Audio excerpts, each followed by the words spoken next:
Curie है, वो ये कह रही हैं कि डॉक्टर साहबा बेबी की हार्ट रेट 170 हो तो डेंजरस होता है, प्लीज मुझे जल्दी बताएं। अब मुझे नहीं पता ये सवाल शायद उन्होंने कब किया है, मेरे 37 वीक्स कंप्लीट हो गए हैं, अल्ट्रासाउंड में 166 है हार्ट बीट, एज 34 है इनकी, और ब्लड प्रेशर भी मेरा 160/100 था।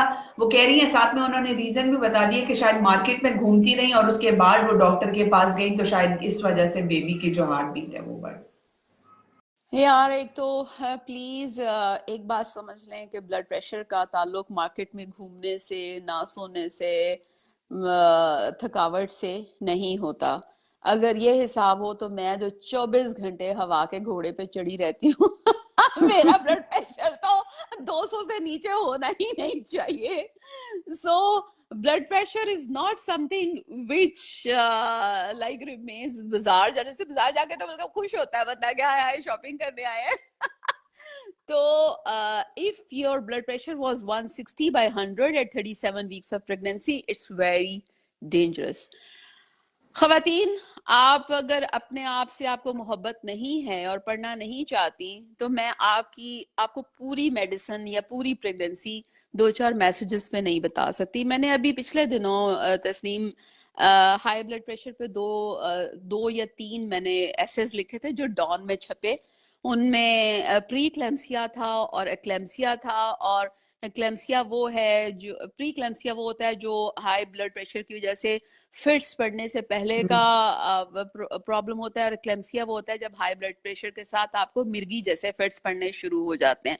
और आप यकीन करें कि इतने बहुत से लोगों ने वो पढ़ के नीचे मैसेजेस में लिखा कि ये हमें भी हुआ, ये हमें भी हुआ, ये हमें भी हुआ, और हमें नहीं पता था कि ये क्या है। तो अब आप मुझे बताएं कि मैं आपको अभी एक जवाब तो मैं बता देती हूँ कि 160/100 इज नॉट ठीक, और आपको फौरन से पेशतर इनका बच्चा पैदा हो जाना चाहिए ताकि ये फिट्स की तरफ ना चली जाए। जो बच्चे के दिल की धड़कन है वो रेंज होती है 110 से लेके 160 तक। लोअर लिमिट 110 है, अपर लिमिट 160 है। लेकिन अगर कोई अल्ट्रासाउंड पे कहे कि उसकी हार्ट रेट इतना है तो वो ठीक नहीं होगा, क्योंकि अल्ट्रासाउंड पे आपको एक मोमेंट खाली नजर आती है।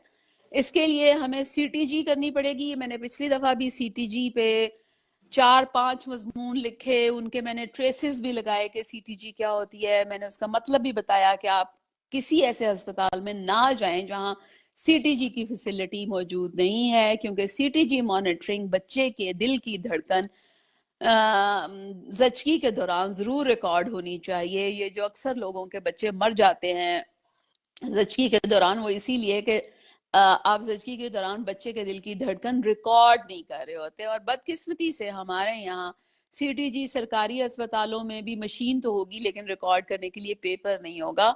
और प्राइवेट अस्पतालों में जहाँ लोग जाते हैं, लोगों को सीटीजी का मतलब नहीं पता और लोग चले जाते हैं। मुझे नहीं पता कि आप अपनी बॉडी को और अपने बच्चे को किस कदर लाइटली लेते हैं कि आप जाके बिल्कुल एक ऐसे अस्पताल में बैठ जाते हैं जहाँ पे कोई फैसिलिटी नहीं होती। खुदा के लिए खवातीन, जोड़े बनाने और उन चीज़ों पे आप अपनी तवज्जो कम करें और अपनी बॉडी की हिफाजत करना सीखें, अपने बच्चे की हिफाजत करना सीखें, और ये डिसाइड करें कि आप 2 या 3 बच्चों से ज्यादा नहीं पैदा करेंगी, ताकि आपकी जितनी भी फाइनेंसेस हैं आप उनको किस ऐसे अस्पताल में जा सकें जहां आप अपने बेहतर तरीके से बच्चे को पैदा करवा सकें।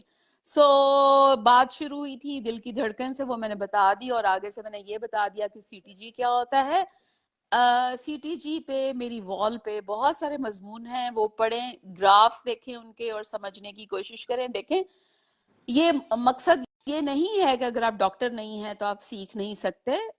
ये सारा साइंटिफिक इल्म है, और ये ऐसा ही है कि हमारे साथ जो ऑपरेशन थिएटर में जो लोग असिस्ट कराते हैं वो अक्सर डॉक्टर नहीं होते प्राइवेट सेटअप में, लेकिन उन्हें पूरा सिजेरियन करने आ जाता है। So it's a technique which the people learn by doing it again and again।